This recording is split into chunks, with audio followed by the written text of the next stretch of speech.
Hello বন্ধুরা, welcome back to my channel inner soulmates. তো আমি চলে এসেছি একটা নতুন ভিডিওর সাথে। তো আজ বানাচ্ছে আমার বাড়ির তরফ থেকে, মানে আমার মা বম্মারা মিলে ডালগপ্পা। তো এই খাবারটা আমরা ছোট থেকেই খেয়ে আসছি, খুবই ভালো লাগে, একটু অন্য স্বাদের। আর বিশেষ করে শীতের সময় এই খাবারটা তো খুব ভালো যায়।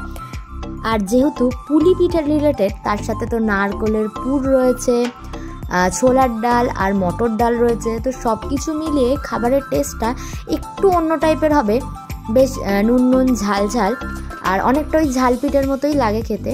আর তার সাথে ডালেরও একটা টেস্ট রয়েছে, ঘিয়ের একটা ফ্লেভার পাবো। তো মোটামুটি এই খাবারটা কিন্তু শীতকাল আসলে আমাদের বাড়ির সবার খুব ফেভারিট।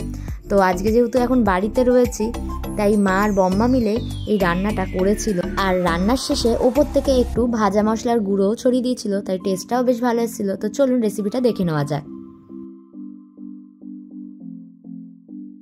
প্রথমেই ময়দাটা মেখে নিচ্ছে, যেরকম আমরা একটু সামান্য ময়াম দিয়ে গরম জলে মাখি যাতে অনেকটা বেশি নরম আর স্পঞ্জি হয়, তো সেরকমভাবেই মেখে নিচ্ছে। আর এদিকে দেখুন নারকেলের পুরটাও রেডি হয়ে গেছে।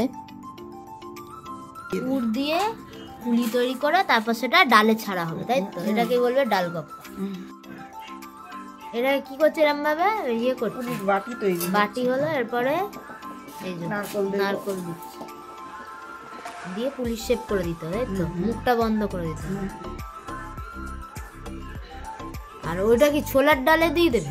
ছোলার ডাল, ছোলা মটর মিশিয়ে দিতে পারো, ছোলার ডাল মটর ডাল।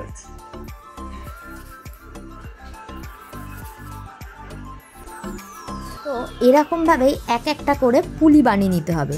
যেরকম আমরা ওই সিদ্ধ পুলিটা বানাই না, ঠিক সেরকমভাবেই নারকেলের পুর দিয়ে মুখটাকে ভালো করে বন্ধ করে দিয়ে একেবারে পুলির শেপ দিয়ে নেবো। এরপরে যে এই পুলিগুলো যেটা আমরা সিদ্ধ পুলিতে গরম জলে বসিয়ে সিদ্ধ করে নিই, সেটা হবে না। আর যেহেতু বম্মা তো বলেই দিয়েছে ছোলার ডাল বা মটর ডাল ইউজ করা হবে। মটর ডাল ছোলার ডাল যেরকমভাবে আমরা বাড়িতে বানাই, ফোড়ন দিয়ে, সর্ষে ফোড়ন দিয়ে বা কালো জিরে ফোড়ন দিয়ে, সেরকমভাবেই বানাবো। একটু মিষ্টি মিষ্টি স্বাদের করবে, যাতে করে খেতেও বেশ ভালো লাগে। আর যেরকম আমরা ছোলার ডালটা মেনলি বানাই, ওরমভাবেই করবো। তো এরমভাবে এখন পুলিটা তৈরি হয়ে নিই। তারপরে একসাথে অনেকগুলো পুলি হয়ে গেলে এরপরে এক এক করে ডালে ছাড়বো। তার আগে ডালটা আমার মা প্রিপেয়ার করে নিচ্ছে, তাই ডালটা কীভাবে হলো সেটা আমি আর দেখাতে পারলাম না, তবে বলে দিচ্ছে। আবার ওই পুলিগুলো দিয়ে দেওয়া হচ্ছে, তাই তো? ওগুলো বেশি সেদ্ধ হয়ে যাবে না আগেরগুলোর সাথে দিচ্ছে।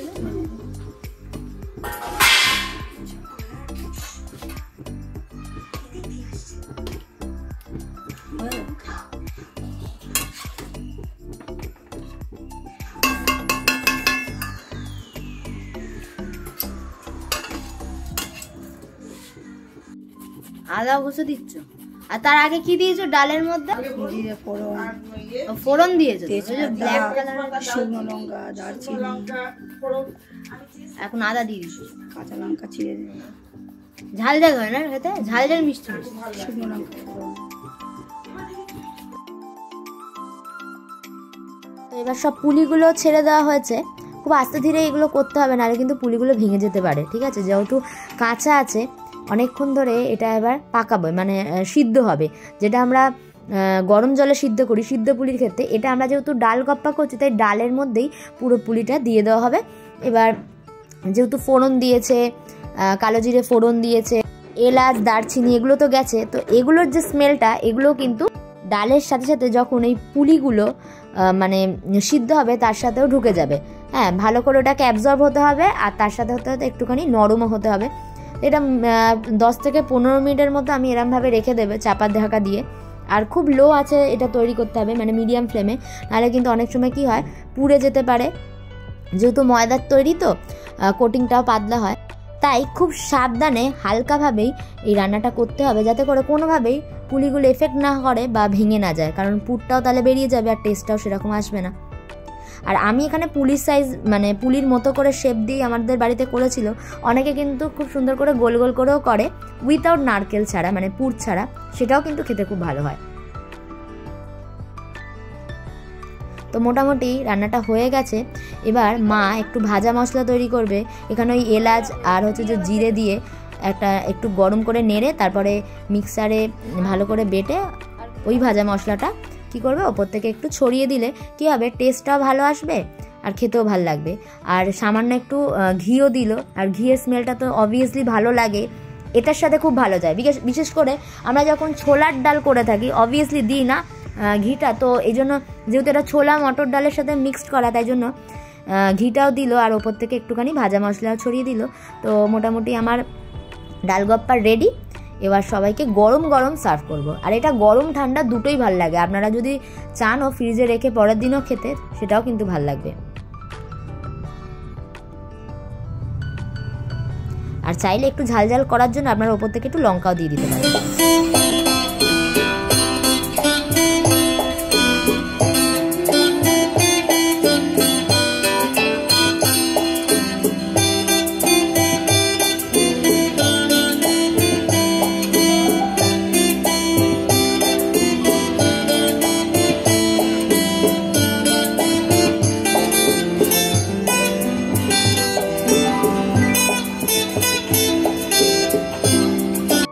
আর আগের দিন দেখেছিলেন না পুচু প্র্যাকটিস করছিল গিটারে, তো ওটাই ওর একটা আজকের স্টেজ পারফরমেন্স ছিল। তো জাস্ট ফার্স্ট টাইম এবারে স্টেজ পারফরমেন্স করছে, তো ওটাই একটু দেখিয়ে দিলাম আপনাদের। তারপর এসেই গরম গরম নিয়ে বসে পড়েছি, আর দেখুন এরকম দেখতে হয়েছে। আর আমি একটা ভেঙে অর্ধেক করে দেখাচ্ছি যে ভেতরের যে পুরটা সেটা মুখে পড়লে কি দারুণ লাগছে, মানে ডালের একটা টেস্ট আর হচ্ছে যে আমরা যে পিঠে বা পুলি খাই ভেতরে নারকেলের যে পুরের টেস্টটা, দুটো মিলিয়ে একটা অসাধারণ একটা টেস্ট তৈরি হয়েছে। তো আজকের এই ডালগপ্পার রেসিপিটা আপনাদের কেমন লাগলো অবশ্যই কিন্তু জানাবেন। ভালো লাগলে চ্যানেলটিকে অবশ্যই সাবস্ক্রাইব করে দিয়ে যাবেন আর পাশের বেল আইকনটা প্রেস করে দিয়ে যাবেন। আজকের মতো এইটুখানি, টাটা।